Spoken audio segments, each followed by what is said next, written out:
My name is Matt Kahn. I'm a partner at Butler Kahn. I'm Jeb Butler. I practice at Butler Kahn. We do high-end personal injury and wrongful death cases. The case arose from a straightforward car wreck. Our decedent was driving down the road. He was leaving his ex-wife's house where he'd been helping to set up a grill he'd given her as a gift, or he'd seen his children. As he was heading home, another car just crossed over the center line. He tried to get out of the way but could not, and she hit him head on. The collision forced his car into a ditch and caused some blunt force trauma to his chest that ultimately killed him. This was an admitted liability car accident, so there wasn't really a dispute as to what happened.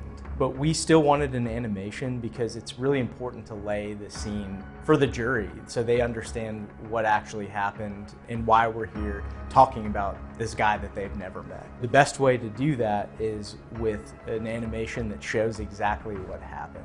In this case, we did something unusual with the animation. We had DK Global show not only how the collision happened, which they always do very well, but how the collision caused our client's death. There was a significant chest trauma which led to internal bleeding and a cardiac arrest in this case. DK Global did a really great job working with the forensic pathologist who sort of knew everything about the inner workings of the injury and the cause of death. By the time we had our final product, there was a very compelling and scientifically accurate animation of what was happening inside of Mark Cohen's body in the moments before he died. In talking to the jurors after the case, there was no dispute at all with them as to how the collision happened or how it led to our client's death. They were able to go right to the damages number and start addressing what we always wanted the centerpiece of the case to be, and that is, what was the full value of the life of Mark Cohen.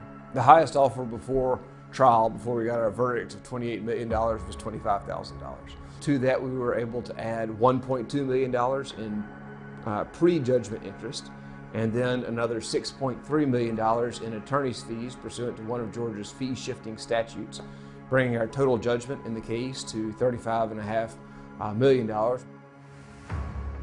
In this case, we were fortunate enough to have an eyewitness who pretty much saw everything. One benefit that we had with eyewitness testimony is that we were able to show this animation to the eyewitness to confirm that that's actually what happened. There's nothing really more compelling than showing an animation to the jury and then having the witness tell the jury, yeah, that's what happened. Being able to show someone what happened versus just tell them about it is a really powerful tool, and it's one that I like to keep in my lawyer tool belt.